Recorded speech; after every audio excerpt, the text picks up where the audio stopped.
Good morning student. Next हमारा जो है थ्योरम वो कैलकुलस की इम्पोर्टेंट थ्योरम है। कल हमने एक थ्योरम की थी जो हमारे पास क्या थी, Taylor theorem with Lagrange's form of reminder after n terms. वो भी इम्पोर्टेंट है। सिमिलरली ये भी आपके पास एक इम्पोर्टेंट थ्योरम है। इसका नाम हमारे पास क्या है, Taylor theorem with Cauchy form of reminder. उसमें हमारे पास क्या था, लैग्रांजेस फॉर्म ऑफ रिमाइंडर था, और इसमें हमारे पास क्या है, कॉची फॉर्म ऑफ रिमाइंडर है। तो इसमें हमारे पास सेम वही फंक्शन हमने उसी टाइप से कंसीडर करना है, लेकिन इसमें और जो पहले वाली थ्योरम थी उसमें सिर्फ लास्ट टर्म का फर्क आएगा। आपको ध्यान में रखना है दोनों, कि आपके पास कॉची फॉर्म ऑफ रिमाइंडर क्या है और लैग्रांजेस फॉर्म ऑफ रिमाइंडर क्या है। तो हाँ जी, देखिए सबसे पहले हमारे पास क्या है, if a function F x is such that, F x हमारे पास एक फंक्शन है जो किन किन कंडीशंस को सेटिस्फाई कर रहा है, f of x, F dash x, double dash x up to f N minus one तक इसका डेरिवेटिव जो है वो क्या रहे, कॉन्टिन्यूस रहे इन द क्लोज इंटरवल ए से ए प्लस एच के बीच में। कि अगर हमारे पास एक फंक्शन दे रखा है तो उसका एन माइनस वन टर्म्स तक तो डेरिवेटिव कॉन्टिन्यूस रहे इंटरवल पे। इंटरवल कौन सा है आपके पास, क्लोज इंटरवल है ए से ए प्लस एच के बीच में। सिमिलरली सेकेंड पॉइंट क्या दे रखा है कि उसका nth derivative exist in the open interval a to a plus h. Then there exist at least one real number theta, तब कम से कम एक रियल नंबर थीटा एग्जिस्ट करेगा।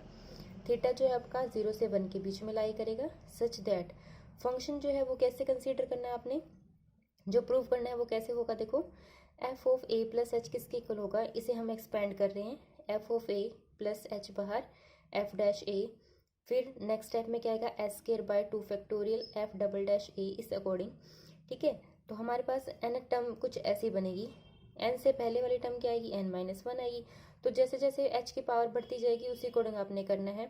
यहाँ पे एच की पावर कितनी है, N minus one into F power N minus one A by N minus one factorial, जितनी टर्म्स रहेंगी उसके अकॉर्डिंग ही फैक्टोरियल आता रहेगा, plus H power N N minus one factorial into क्या है, one minus theta power N minus one by N minus one factorial into function A plus theta H power N. तो ये आपने देखना है कि कॉची फॉर्म ऑफ रिमाइंडर और Lagrange's form of reminder में क्या डिफरेंस है, सिर्फ लास्ट टर्म का फर्क है। अब इस लास्ट टर्म को आपने फाइंड आउट करना था, जैसे पहले वाली थ्योरम में हमने कंसीडर किया था। तो उसके लिए हम क्या करेंगे, जो प्रूव करना है उसके लिए हम क्या करेंगे, एक फंक्शन लेट करके चलेंगे। अब इसका प्रूफ देखिए, लेट एफ एक्स एक फंक्शन कंसीडर किया। अब फंक्शन जो है वो आपको इसी टाइप से कंसीडर करना है कि जो रिजल्ट आप प्रूव करना चाहते हो वो आपका इजीली प्रूव हो जाए। तो ये फंक्शन आपको ध्यान में रखना है कि फंक्शन आपके पास किस टाइप का रहेगा। तो देखिए एफ एक्स किसके इक्वल है, F X plus A plus H minus X F dash X plus A plus H minus X square by 2 factorial F double dash X इस अकॉर्डिंग चलता रहेगा, A plus H minus X power N minus one by N minus one factorial into F N minus one X plus A plus H minus X into A. ये A आपने अपनी तरफ से consider किया है। इस फंक्शन को आप नंबरिंग दे दीजिए 1, where A is a constant such that F of A किसके इक्वल होगा, capital F A plus H के इक्वल होगा। ए को आपने इस टाइप से चूज किया है जो इस कंडीशन को ट्रू करे। नाउ हमने क्या किया, एक्स की लिमिट क्या पुट की, x equal to a in one, x की वैल्यू एक बार तो ए इसमें पुट कर दीजिए, जहाँ जहाँ एक्स है वहाँ पे आपने ए पुट करना है, तो आपके पास ये इक्वेशन आ जाएगी, इसे इक्वेशन नंबर 2 बोल दीजिए।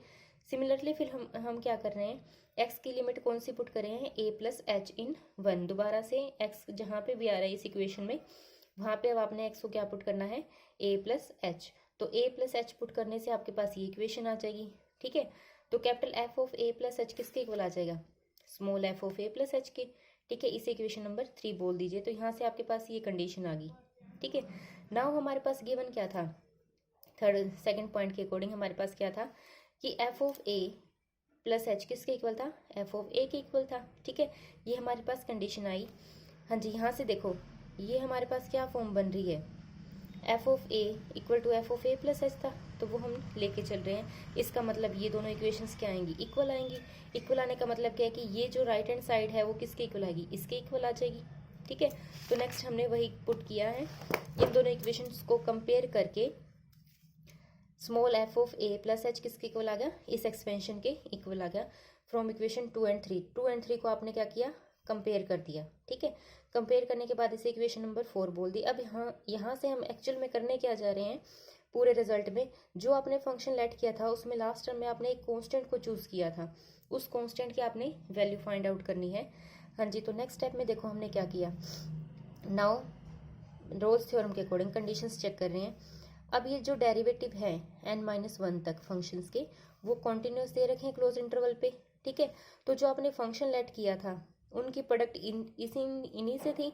इसका मतलब अगर ये कॉन्टिन्यूस है तो ये भी एक पोलिनोमियल फॉर्म है, तो ये भी क्या रहेगी, कॉन्टिन्यूस रहेगी, ठीक है। ओवरऑल इन दोनों की प्रोडक्ट भी क्या रहेगी, कॉन्टिन्यूस रहेगी। वो यही बोल रहा है as also the algebraic sum of the continuous function is continuous, ठीक है। Similarly capital f x is continuous हो गया पूरे क्लोज इंटरवल पे, तो ये रोल्स थ्योरम की फर्स्ट कंडीशन आ गई। सेकंड में हमने क्या किया, f n x exist in the open interval. Open interval में हमने फंक्शन को लिया और उसके डेरिवेटिव्स लिए, ठीक है, वो डेरिवेबल है इस ओपन इंटरवल पे। सिमिलरली जो फंक्शन आपने कंसीडर किया था उसमें क्या थी, ऐसी टर्म्स सारी थी। अगर ये आपके पास क्या है, डेरिवेबल है, तो ऑब्वियस सी बात है ये भी अलजेब्रिक फॉर्म है, ये अलजेब्रिक फॉर्म है, तो ये भी आपके पास क्या होगा, डेरिवेबल होगा ओपन इंटरवल पे, ठीक है। अगर ये डेरिवेबल है तो ओवरऑल पूरा फंक्शन जो है, इनकी कंपोजिशन जो है वो भी क्या रहेगी, डेरिवेबल रहेगी इस ओपन इंटरवल पे, ठीक है। थर्ड कंडीशन क्या थी, एफ ऑफ ए किसके इक्वल था, F of A plus H के इक्वल था, ये थर्ड कंडीशन थी, ठीक है। तो यहाँ तक तो हमने क्या किया, उन कंडीशंस को सेटिस्फाई करवाया वन बाय वन, जो फंक्शन आपने कंसीडर किया था उसी के अकॉर्डिंग। नेक्स्ट देखो क्या डिफाइन किया है इसमें, f x satisfies the all three conditions of Rolle's theorem in the interval a to a plus h, hence there exist at least one real number theta, तब एक रियल नंबर थीटा एग्जिस्ट करेगा such that, क्या condition होगी, f dash a plus theta h किसके equal होगा, 0 के equal होगा।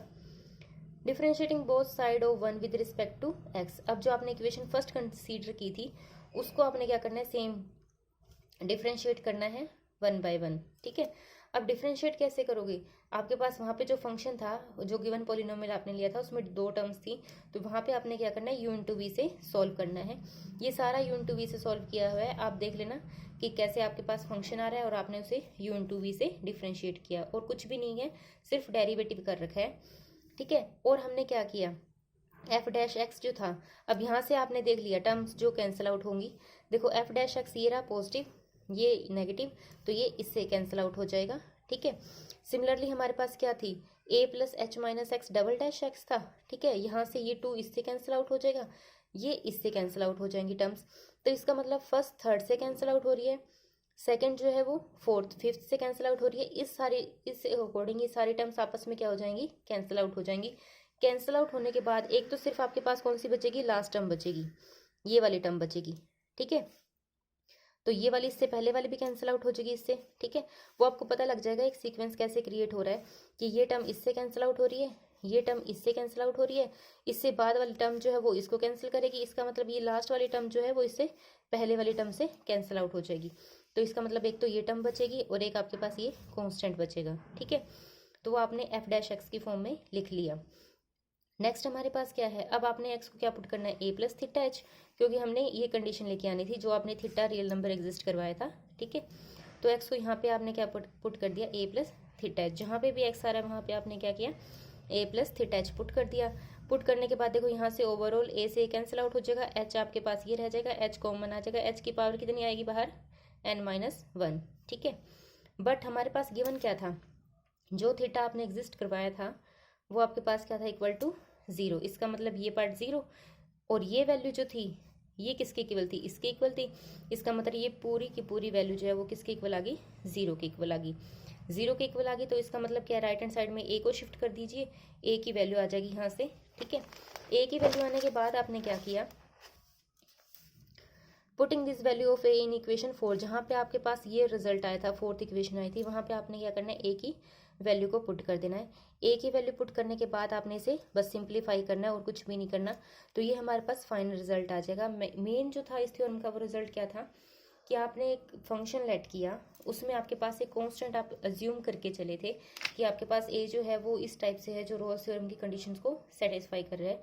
तो हमने रोल्स थ्योरम की तीनों कंडीशन अप्लाई करके सिर्फ ये चेक किया है कि वो ए एक्चुअल में आपके पास है कैसा, तो ए की जो वैल्यू है वो इस टाइप से आएगी।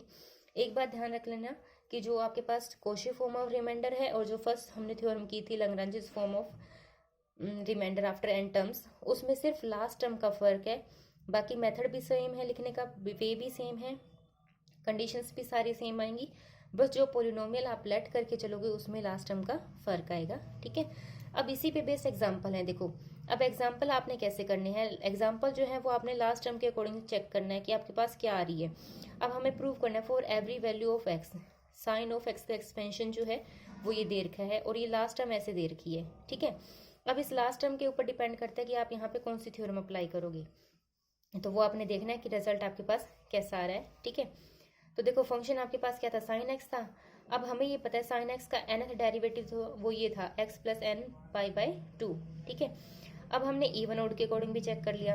अब देखो जो एक्सपेंशन में x की पावर क्या है 2n है ना, तो उसके अकॉर्डिंग आपने फंक्शन को लेट करना है कि फंक्शन आपके पास किस अकॉर्डिंग है, तो फंक्शन क्या रिजल्ट है या जो पावर है वो आप कैसे लेके आओगे। तो f ऑफ 2nx किसके इक्वल आ जाएगा, साइन ऑफ x, जैसे यहाँ पे n आया था वहाँ पे क्या आ जाएगा 2n आ जाएगा। ठीक है, अब नेक्स्ट स्टेप में आपने क्या करना है, एफ एन 0 पे वैल्यू चेक करनी है, 0 के अकॉर्डिंग ये रिजल्ट आएगा, यहाँ पे पुट कर दीजिए। ठीक है, इसका मतलब जब आप n की वैल्यू क्या लेके चलोगे, इवन लेके चलोगे तब तो रिजल्ट आएगा 0। ठीक है, और अगर आप ओड लेके चलोगे तो रिजल्ट आपके पास ये आएगा। इसमें जस्ट वैल्यू पुट करके देखनी है कि रिजल्ट आपके पास क्या बनेगा इवन ओड के अकॉर्डिंग। ठीक है, यहाँ पे n को पुट करते रहिए, इवन ओड के अकॉर्डिंग कंडीशन आती रहेंगी। नेक्स्ट देखो आपने क्या करना है, अब आल्सो आपने f ऑफ 2n माइनस 1 का रिजल्ट पे निकालना था। तो जहाँ पे आपके पास फंक्शन आपके पास एफ एन आया था वहाँ पे आपने क्या पुट कर देना है, 2n माइनस 1 के अकॉर्डिंग भी चेक कर लेना है। सिमिलरली जो एक्सपेंशन में पूछा गया है सिर्फ वो टर्म्स आपने निकाल के देखनी है। तो x प्लस एन पाई एक्स के प्लेस पे आप क्या पुट कर दोगे, थीटा एक्स की वैल्यू को सॉल्व कर लोगे। यहाँ से आपके पास हमें पता है कि sine of theta X plus N pi ये एक एल्जेब्रिक कंडीशन आती है या ट्रिग्नोमेट्रिक इक्वालिटीज आती है, तो उसके अकॉर्डिंग माइनस 1 की power n into sine of theta X आ जाएगा। तो जो जो कंडीशन आपको चाहिए वो हमने क्या किया था उस थ्योरम में पुट कर दीजिए। ये आपकी फर्स्ट थ्योरम थी Maclaurin theorem with Lagrange form of remainder, तो उसमें आपके पास जो कंडीशन आ रही थी उसके अकॉर्डिंग आपने वैल्यूज निकाली है, वो वैल्यूज पुट कर दीजिए, जो रिजल्ट आपको निकालना था वो आपका प्रूव हो जाएगा। तो आज के लेक्चर में इतना ही, कल हम इसके एग्जाम्पल सोल्व करेंगे।